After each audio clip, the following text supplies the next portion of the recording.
Madam Chair, Attorney General Bondi, at your confirmation hearing in January, made a clear commitment you would not politicize your position. We are here today at your first oversight hearing 9 months into your tenure, at a time when hundreds of career prosecutors have quit because they were required to take unethical actions at odds with that promise, or feared that they would have to take such actions if they remained on the job. When over 1,000 former federal prosecutors have sounded the alarm about the unprecedented degree to which the powers of DOJ are being abused to go after the president's enemies. I approach this hearing with a heavy heart.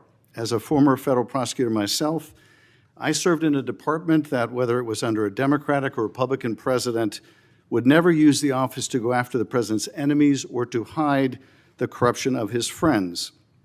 But today, the Justice Department has been used to cover up the possible corruption of the mayor of New York, or of a high-level administration official taking $50,000 reportedly in cash in a bag, or a child sex predator who befriended the president and some of his cabinet members. And instead of preventing partisan weaponization, your department has engaged in a brazenly political prosecution at the president's explicit direction. The department has become President Trump's personal sword and shield to go after his ever-growing list of political enemies and to protect himself, his allies, and associates. My questions therefore focus on these two themes: hiding the corrupt acts of his friends and prioritizing the political prosecution of his enemies. So let me start with the shocking allegations of bribery and pay to play. 2 weeks ago, 4 major media outlets reported that Tom Homan, the president's top deportation official working in the White House, took $50,000 in cash in a bag from undercover FBI agents in September 2024, just over a year ago. According to these reports, Homan indicated he would facilitate securing contracts in exchange for money once he was in office in a future Trump administration. Reportedly, this exchange was caught on tape. Rather than pursue this investigation without fear or favor, the department and the FBI under your leadership or that of your predecessor before you confirmed, quietly shut it down. Once news broke, your deputy and FBI director issued a joint public statement confirming that the Trump administration closed the investigation. White House Press Secretary Caroline Leavitt denied Homan took the $50,000, telling a reporter, quote, "Mr. Homan never took the $50,000 that you're referring to, so you should get your facts straight." So today, I hope you can help us get our facts straight. Was that true, what the White House press secretary said when she denied Homan took the money? Did he take the money?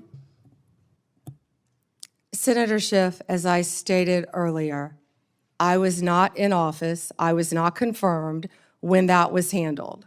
So does that Deputy Attorney General Blanche and Director Patel said that there was no evidence that Tom Homan committed a crime. Yet now you're putting his picture up to slander him.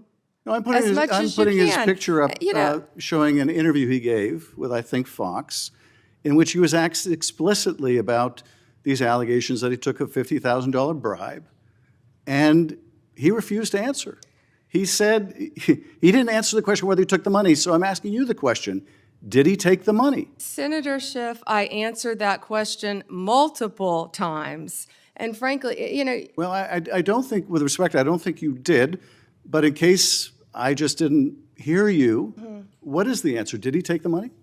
Senator Schiff, that happened prior to my confirmation as Attorney General. I said that. Do you know, sitting here, whether he took the money? All I know is that Deputy Attorney General Todd Blanche and FBI Director Patel said there was no case. And Caroline Leavitt is one of the most trustworthy human beings I know. So and, was she? Senator Schiff, was she if right? you worked for me, you would have been fired because you were censured by Congress for lying with your We can stipulate to, you can stipulate to all your personal attacks on the Democratic members of the committee. Personal attacks? You've been attacking my FBI director. You've been attacking my office. You've been attacking. But what we're interested in, borders are. What we're interested in is the answer to these oversight questions. You want your you were asked by my colleague. You were asked by my colleague. Attacking good people. Regular order, Madam Chair, so I can ask a question.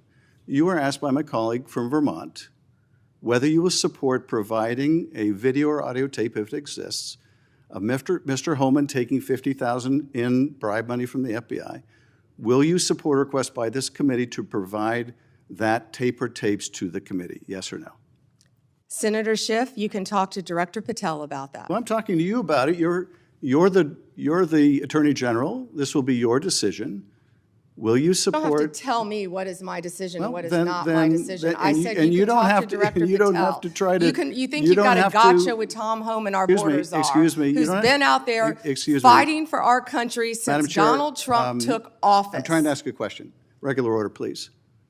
And you don't have to defer to the FBI director to pass the buck. So I'm asking you, will you support a request so that the committee, or indeed I believe the American people, should be able to see that video or audio tape? Will you support that request? Will you apologize to Donald Trump So for I trying guess, to I impeach guess the him answer is you won't support that after request. you now know that So Joe let me- Biden tried let to me cover up do Hunter this. Biden's involvement with Excuse Ukraine? me. Let me do this because I think it's valuable that the American people get a sense of what you've refused to answer today.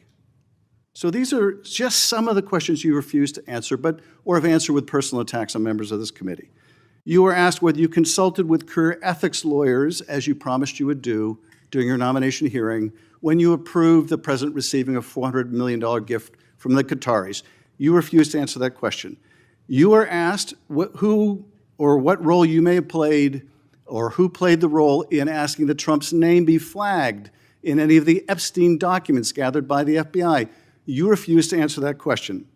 You were asked whether Homan kept the $50,000 bribe money. You refused to answer that question. You were asked whether Homan paid taxes on the $50,000 bribe money. You refused to answer that question.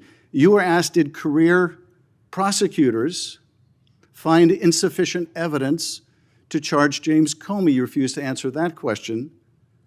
You were asked, how are military strikes on these boats in the Caribbean legal? And you refused to even answer that question. You have a law degree, excuse Senator me, Schiff? excuse me.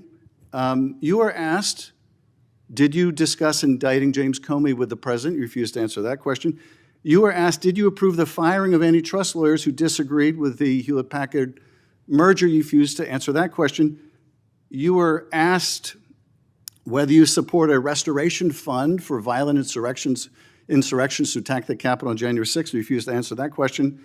You were asked whether you were firing career professionals, career prosecutors, just because they worked on January 6th investigations. You refused to answer that question. You were asked by my California colleague whether you believe government officials, like immigration officials, have to abide by court orders. You wouldn't even answer that question. This is supposed to be an oversight hearing. Oversight? Excuse me, you can attack me after my time is over. You've attacked all of us, including President Trump, for your entire career. You can attack me later, and I know you've got plenty of canned attacks. We've heard them all day today. Canned attacks on you? This is supposed to be... No one needs a canned attack on you. Regular order, Madam Chair. I'm trying to speak. Let's start with what happened. During a heated congressional hearing on immigration enforcement oversight, Pam Bondi dropped a bombshell, alleging that Tom Homan, the former acting director of ICE, was involved in backdoor deals with private contractors. Bondi came in loaded documents, email records, and what she claimed were financial transactions linked to shell companies. The room, explosive. Then Adam Schiff stepped in, challenging not just her evidence, but her credibility. Here's a quick clip of that moment. Insert dramatic audio clip or reenactment here if desired. Now, let's talk about what Bondi actually presented. She cited alleged email correspondence tying Homan to a contractor under federal investigation, wire transfer records involving a firm based in Northern Virginia, and a supposed testimony draft from a whistleblower that has yet to go public. Sounds damning, right? But Schiff's pushback wasn't about whether corruption existed, it was about process. His point, claims like these must be independently verified before being aired in a high-profile setting. Was he protecting procedure, or deflecting political risk? That's up for debate. Let's be honest, this isn't just about Homan. Pam Bondi has made a name for herself taking on high-profile cases and media appearances, often aligned with conservative political interests. Adam Schiff, on the other hand, is no stranger to dramatic hearings. From the Russia probe to impeachment, he's often in the center of the storm and often accused of partisanship himself. So what we really saw here may have been two skilled political operatives using a corruption scandal as the battlefield. The question is, who benefits? Online reaction was immediate and split. Conservative media praised Bondi for exposing what they called the deep state ICE network. Liberal commentators dismissed it as unverified smears pushed by MAGA allies. Meanwhile, the average viewer? Still waiting for clear facts. And honestly, that's the real tragedy here. Whether you side with Schiff or Bondi, one thing is clear: the American public deserves transparency. If there's corruption, expose it. But if it's just a political stunt, call it out for what it is. Until then, hearings like this may get attention, but they won't get us closer to truth or accountability. Stay curious, stay skeptical,